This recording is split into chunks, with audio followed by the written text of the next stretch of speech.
This is PD World. I am Syed Shabat Ali and you are watching Fault Lines. The city of Peshawar once again was given a bath in its own blood. The blood of innocent people was spilled on floor of masjid. Those who were praying to Almighty God were killed in the name of God. A phenomena that world has not been able to overcome despite last 23 years of a war that has been unleashed against terrorism. But this time, different realities have slapped us in our face. And most important of it is that Peshawar's police has been hit in its very heartland. This incident has taken place in a vicinity which is heavily guarded, and the attacker not only knew the security arrangements but also targeted the innocent people praying in the mosque successfully despite all these arrangements. IGKP categorically said in his news conference that this is a mistake of police because the security arrangements clearly overlooked possibility of attack when the attacker is wearing police uniform. More than 100 people lost their life, another 49 critically injured. This is a reminder for many. But what was most unfortunate was a vicious campaign against the law enforcement agencies of this country. The agencies that protect us against such odds were made a victim of a brazen online cyber attack. Team Fault Lines have prepared a package. Watch the package before I bring my first guest to the program. Pakistan has rendered matchless sacrifices in combating terrorism, and particularly the martyrs and the great sacrifices of armed forces, police, rangers and other law enforcement agencies deserves generous accolade. The country always remained at the forefront of fighting terrorism, and it has urged the international community to help combat and go after those who backed, supported, financed and facilitated terrorism in the country. Prime Minister Shehbaz Sharif has thanked the friendly countries for their condolences and profound sympathies on loss of precious lives in Peshawar tragedy. Since terrorism is a common threat to both Pakistan and Afghanistan, Foreign Office has reiterated that Pakistan hopes Afghan government to live up its commitments made with the international community and Pakistan to address matters of terrorism. Amid conspiracy galore surrounding Peshawar tragedy, Inspector General Khyber Pakhtunkhwa Police Muazzam Jah Ansari denounced all the speculations and rumors about the nature of the blast and emphasized the Khyber Pakhtunkhwa police will not rest until the blood of Peshawar blast martyrs is avenged. Pakistan has vowed to address the external facilitation of terrorists and attempts to spread chaos in the country through terrorism will be dealt with on iron fist. Pakistan security forces are fully capable of eliminating militants, and the attempt to take over Pakistani nation through terrorism or malicious propaganda will not reach its goal today or tomorrow. My first guest in this part of program is Osama Zamani. He's a senior analyst and going to talk about the subject. Osama, welcome to the show. Thank you very much, Abad. Osama, this attack has reminded us not only of the weaknesses that we have in the security operators, but also has reminded the fact that the terrorists are becoming increasingly smart. Their intelligence has perhaps improved. What do you say on that? Certainly no doubt that terrorist groups, particularly TTP, has made a very resurgent comeback, particularly after it decided to undo the ceasefire it had with the state of Pakistan, particularly in the month of November 2022. But regardless, we also saw attacks coming from the group in months prior. So it wasn't something that just started taking pace or picking pace after the month of November itself, but it was something that was already brewing, and TTP had already started picking up pace in terms of the violence that it was unleashing against Pakistan and the different state authorities. So definitely the attack that we've seen recently in Peshawar should actually ring as a wake-up call, given the kind of magnitude that it has had, both in terms of casualties and also in terms of the scale right at the start of 2023. It certainly suggests that it is a time for a wake-up call for different institutions which are in fact primary actors in the fight against terrorism. Osama, fact of the matter is you just named TTP, but TTP has done something very different this time. First, they claimed the responsibility. Then when the online fury of the nation started coming up, instantly they said we are not behind it. And then the law enforcement agencies have asked us to keep quiet until their investigation is not completed. IG Muazzam Jah Ansari has done a press conference today and has hinted that his team is quite near the evidences that will connect the dots and will help to identify who has done that. So my question is, why TTP would first take responsibility and then say they're not behind it? So I think we must go back in history itself. In 2014, we saw a dastardly terrorist attack taking place in Peshawar, in the heart of Peshawar, in the APS itself. That was not just a wake-up call for the nation, but also a watershed moment in terms that it actually changed the approach, the attitude, the way nation actually approached the question of terrorism and the actors that were behind it. So I think the national opinion has changed altogether after 2014. And then when we see an attack like this on a place of worship, irrespective of where does it take place, regardless whether it's a mosque, church, etc., any attack, any place, anywhere, and especially on a place of worship, is completely uncalled for. But then at the same time, we saw that TTP come out with a statement that it was not behind the attack, and then on the other hand, we saw another splinter group, or if you could say not a splinter group, or perhaps a subgroup of the militant organization claim responsibility for this terror attack on the mosque. So regardless if we even see TTP not taking the full ownership, it still goes on to demonstrate that the kind of attacks that have been taking place have not slowed down. Right after the terror attack in Peshawar, we saw another terrorist incident and attack take place in Miawali, and very recently in Banu. We've also seen, under the span of 24 hours, a IBO take place near the Pakistan border, where terrorists were actually neutralized by Pakistan army. So when we see it in quite a broader picture, we see that the attacks so far have not been dialed down by TDP. Ladies and gentlemen, let me bring my second guest to the show, Iftikhar Firdaus, who is a reputable international journalist, a strategic analyst, joining me on Skype from Peshawar. Iftikhar, welcome to the show. Thank you, Shabbat. Thank you very much. Iftikhar, first things first. So, as Osama was saying a while ago, I would also want to have your take why TTP would first take responsibility and then would say we are not involved. Are they still integrated as a group, or there are various factions, as Osama is of the view, who are coming up with the same introduction or putting themselves under the umbrella of larger tag name of TTP? So, Shabbat, this requires a little bit of a background understanding in terms of the group. One is the group that claimed responsibility is the Moman Taliban, which are now known as the Jamaatul Ahrar. And the Jamaatul Ahrar came into being in 2014 when the TTP movement broke away from the main, conglomerate of the Tehreek-e-Taliban. And they operated independently for about 6 to 7 years. But then in 2018, after the death of, Mullah Fazlullah, when Noor Wali became the chief of the TTP, Jamaat al-Ahrar once again joined the TTP, and they are still part of it. But obviously, during the peace talks, their leader, who was Umar Khalid Khurasani, was killed in an ID bomb attack, which group blamed that the Pakistani forces, state forces, were behind that. And now we see that as soon as the ceasefire was called off by the TTP, although they have never officially said that the ceasefire is called off, they said that we will continue with revenge tactics and revenge attacks. So Jamaat al-Ahrar or TTP Mumand has been the faction that has carried out 4 suicide bombings since November last year.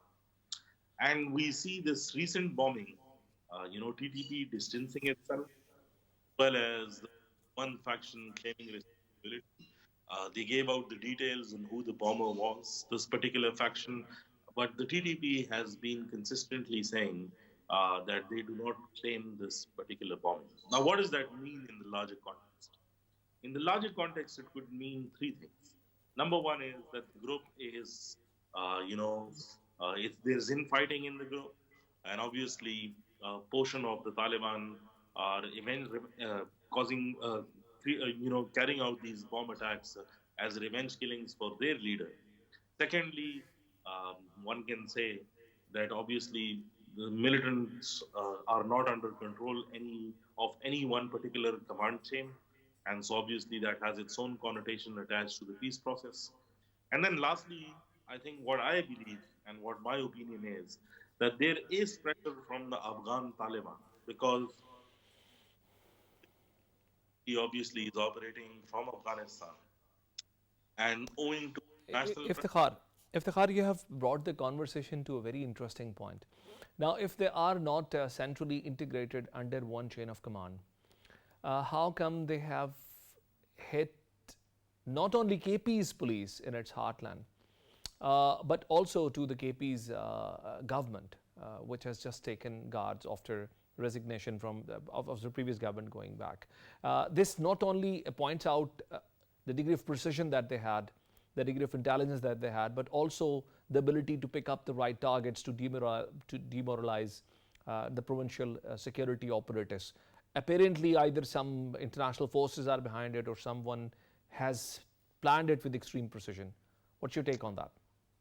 So as far as the planning is concerned, obviously, I don't think that there are any international forces that could be involved because it's very clear cut in terms of the targets that have been taking place. The problem with our security apparatus as well as our media is that once when something big happens, they only notice it. But if you actually look at the trajectory of events, it very clearly shows you that the police has been the easiest of targets almost every second day. And if you look at the statistics, actually, let me quote the statistics. If you look at the statistics, there's been a policeman that has been killed in KP almost every third day in the last year, which amounts to a very large figure. And obviously, there is a pattern to all of this. And I think the way that militants and insurgents and terrorist groups operate is to actually weaken the state and the faith of the people within the state. And obviously, this time they've hit at the heart of the security pool itself. The police, they've suffered more than 87 casualties if we quote the official figure, and 102 casualties if we unofficial figure, which is a very large number. And after that, you've seen that the police have actually come out on the roads and they've been protesting as well that they are unprotected. So it's not just the attacks that are causing disruption. It's the narrative and ideological win is to weaken the state as well. So obviously that seems to be the plan, and that is actually an execution of the way that PPP has remodeled it Iftikhar, on the Iftikhar, back. before we talk specifically about the protest done in the name of KP's police, I would want to understand one issue, and that is that if TTP and all these militant groups fight in the name of religion, fight in the name of God to be broader, why they mostly pick up religious targets? I mean, this is the second attack taking place inside a mosque in last several months in Peshawar. Previously, there was an attack on Said Kucha Saldar, and now there is an attack again happening, targeting the people who come to mosque for prayers, who should generally be very close to the heart of a practicing Muslim. So, what do you believe can be the theoretical reason behind it, or a So, I mean, strategic reason? not claiming the attack is obviously a strategy within itself, while the TTP, as I said, remodeled itself on the patterns of the Afghan Taliban, who said that they would not cause any harm to civilians or neither target mosques or worship places of any religion. The TTP actually took that part and has been trying to implement it.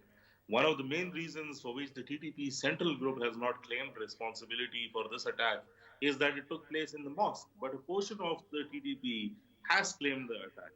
And so obviously the obfuscation of realities and facts, as well as not claiming attack centrally, but by claiming it to one particular portion, it is obviously a war objective itself as to cause more confusion. So I mean, the problem will persist, and as you say, that it is strategic in its own way, but obviously it has further connotations.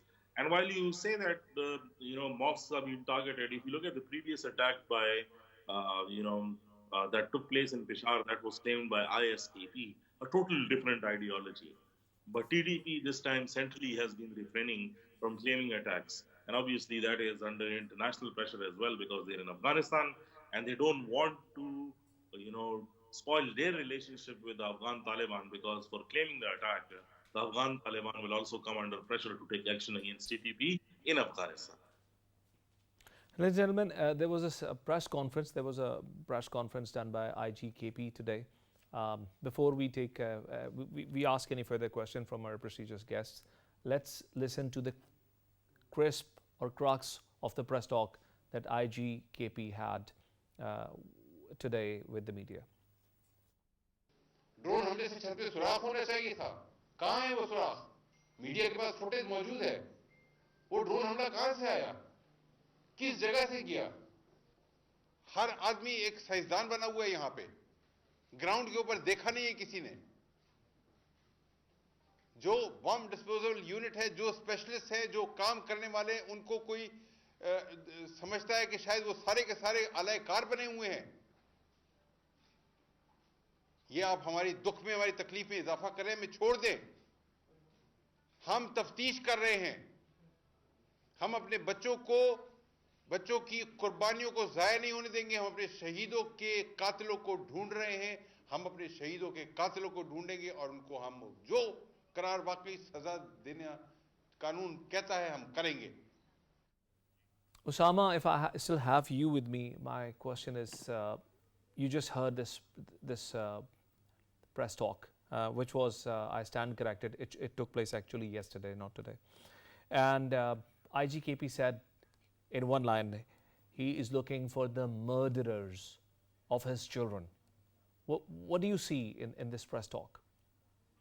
So on one hand, I do see that the IG was trying to actually address some of the speculations and some of these conspiracy theories that were rife on social media. I think we have to look at the bigger picture. The bigger picture is that I think with the resurgence of this new wave of terrorism that we see before ourselves, we should be having a discussion about the kind of strategy that we're going to have in order to actually address this more resurgent threat from TTP and some of the splinter groups and some of the decentralized subgroups that have actually come under the umbrella of TTP itself. And so we need to have a very clear path in terms of what are some of the options that we are going to take, both in terms of kinetically and also in the sense that we're going to exercise in terms of our counter-extremism narrative as well, to make sure that we nip the evil in the bud. Unfortunately, what has happened is that during the very period when the TTP was actually engaged in peace talks with the state, they've actually abused the trust that was vested in them by the interlocutors over here in Pakistan when they were actually allowed to resettle. And let me say this very honestly, that I think we should have done a better job in terms of having our plans ready, in terms of how we were going to address the threat, in terms of resettling these persons, and to figure out how the hardened elements were going to be separated from those who were otherwise.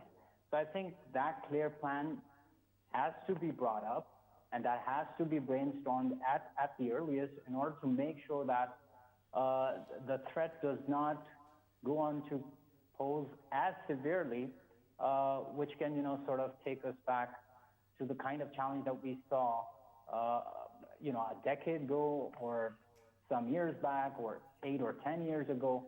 So I think clarity is definitely something that we should definitely have. And I think, because, our police structure is as such that, they actually fall under the purview of the provincial government. So we definitely need to have a very clear policy at the national level, and then have very clear verticals sent out, and I'm saying this from a policy perspective, We need to have very clear verticals given to, provincial stakeholders, particularly provincial police and the CDD departments, in terms of the kind of areas that we need to build our capacity in to mitigate this resurging threat. Capacity building, Osama, certainly is very important. Thank you very much for being guest in our show today. Coming back to you, Iftikhar, there was a brazen attack on the integrity of law enforcement agencies. Some political factors, some political factions pointed out their fingers toward law enforcement agencies while police was collecting evidences, and IGKP was deeply saddened on it. I could clearly see that from his body language. At some point, he even wiped his tears and said, "Do not do your dirty politics over my dead children." How do you see this development? How sad you are as an analyst about this point scoring and leveling allegations against law enforcement agencies that are the ones on the front? Shabat, I mean, if you look at the kinetics of, IGKP, obviously, even in the last, 2 decades of war in this particular area, the central police lines or the civil secretariat are not the ones that have been targeted. And then to be targeted for the first time and an incident of such mammoth proportions, as well as so many casualties, which include officers as well as, policemen on the front line. Obviously, as an IG, for this to happen in your tenure, and then to be faced with, a political divide simultaneously, it wouldn't have been easy for him. That I totally understand. But as far as your question is concerned, related to the politics being played on certain incidents, if you look at the political divide consistently, this country, in terms of its ideology, has been pulled in multiple directions.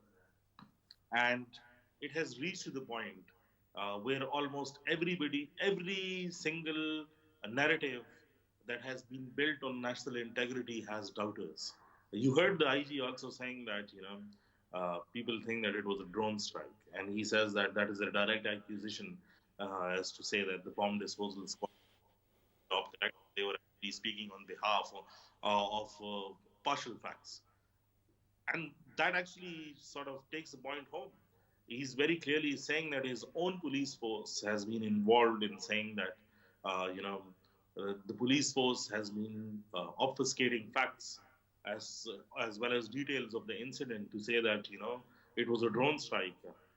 And that is not just the police's narrative. That is the narrative of a specific party that's there.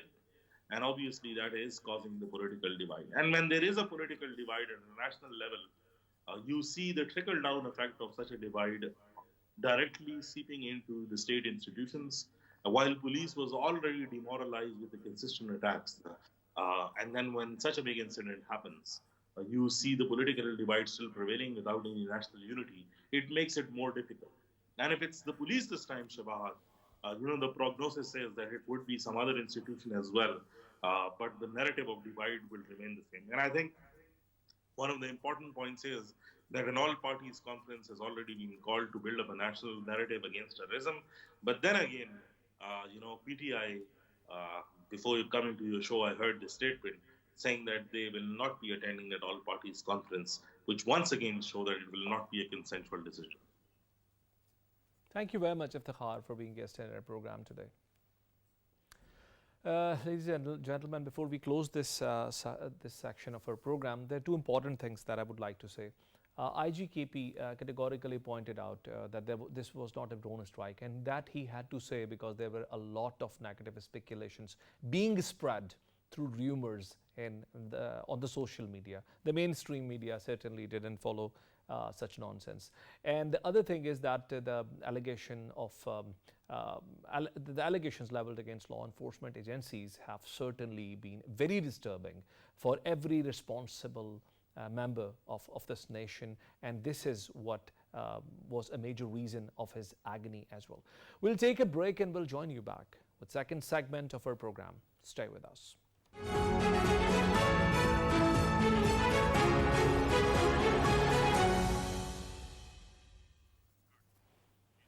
Welcome back. Ladies and gentlemen, in last year, in the month of May, Sri Lanka defaulted on its sovereign loans.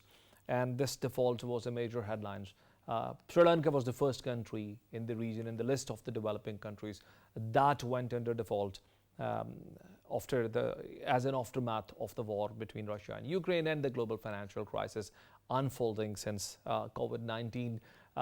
Ever since the country started facing these crises, they started reaching to IMF. IMF gave them a bailout package of 2.9 billion US dollar in September 2022, but this could not tame down the political unrest in the country. The ruling party had to leave the government. The president and the prime minister had to run away.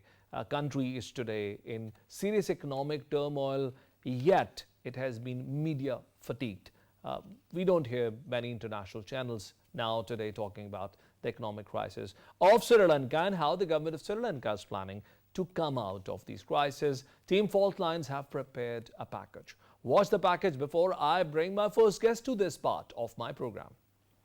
Sri Lanka, the island nation of 22 million people, is reeling from months of food and fuel shortages and spiraling inflation. Government cut back on expenditures after the country slid into a deep economic crisis last year when its foreign exchange reserves dried up. Colombo defaulted on its debt repayments in April and it's negotiating a $2.9 billion bailout with the International Monetary Fund. According to World Bank estimates, Sri Lanka has an external debt burden of more than $5.2 billion as of December. President Ranil Wickremesinghe has hiked taxes and imposed harsh spending cuts to smooth the approval of an expected IMF bailout. Sri Lankan government recently warned that it has barely enough revenue to pay public employees and pensions. Economy shrank an estimated 8.7% last year as the public endured lengthy blackouts, long queues for petrol, empty supermarket shelves, and runaway inflation. World Food Programme estimates that 8 million Sri Lankan are food insecure, with hunger especially concentrated in rural areas. More than 180 prominent economists and development experts from around the world have made a global appeal to Sri Lanka's financial lenders to forgive its debt, even as other experts are not convinced it is the best way forward for the island nation. To talk about this issue, I'm joined by Shahar Anees. He is a consultant editor of Economy Next. And joining me from Colombo on Skype, Shahar Anees, welcome to the show. Thank you. Shahar, we haven't heard from Sri Lanka ever since this default has taken place. Tell us about the life of a common Sri Lankan, how badly this crisis has affected and what has happened ever since this default has taken place. Right. So supply, I mean, the main concern for the protest, why it started, was the supply constraint, fuel, food, and medicines.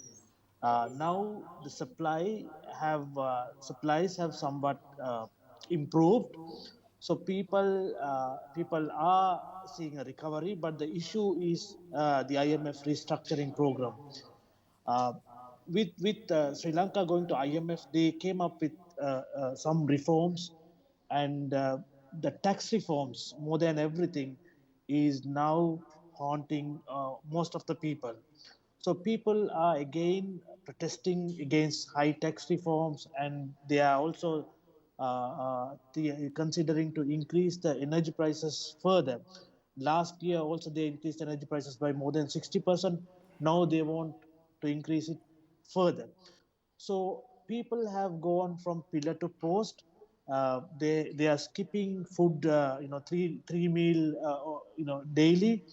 They don't send their kids to schools on a daily basis, but they send on and off to the schools because they don't have money, they don't have food, uh, they don't have transport more because transport costs have gone up, and inflation is now decelerating, but still it's over 50%.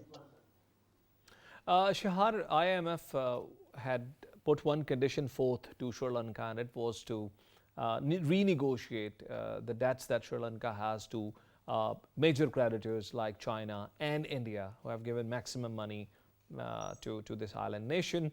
How have been the negotiations with the two creditors thus far? So that has, I think, that has dragged a lot because these assurances, the financial assurances from major creditors, especially from China and India, as well as from Paris Club members. They were expected to be met by December last year, but so far we haven't. So last month we saw India strongly recommending to IMF that they will give the assurance, and yesterday, according to international media, the Paris Club members have decided their willingness to express their willingness to give that assurance, but still we haven't got from China. Still, it's under negotiation. So the process is as such that once you get the uh, assurance from everybody, then the IMF board will sanction this 2.5 billion dollar they approved last year, and then the first disbursement will come to Sri Lanka. Then Sri Lanka will be able to go to the international capital market and raise funds to repay the debts. So that's the plan at the moment, but the plan has been dragged by I think more than 3 months for so far, and the central bank has said that IMF money might come either the first quarter of this year or the first month of the second quarter, which is April. So there has been no specific date on that. Still, it's being dragged, and I think China has given some assurance. Shahar, let's take it forward, and I would need very quick response on the questions Sure, that I have sure. now onward. Tell us about the power crisis and also about the fuel supply, because Sri Lanka imports all of its required fuel from abroad. Have the supplies been any better? We had seen military standing on the petrol pumps initially, and the queues being long for maybe weeks. So, what's the situation at the moment? So it has supply has improved, but there is a rationing, right?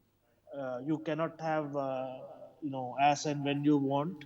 So there is a specific limited amount you will get per week according to a barcode.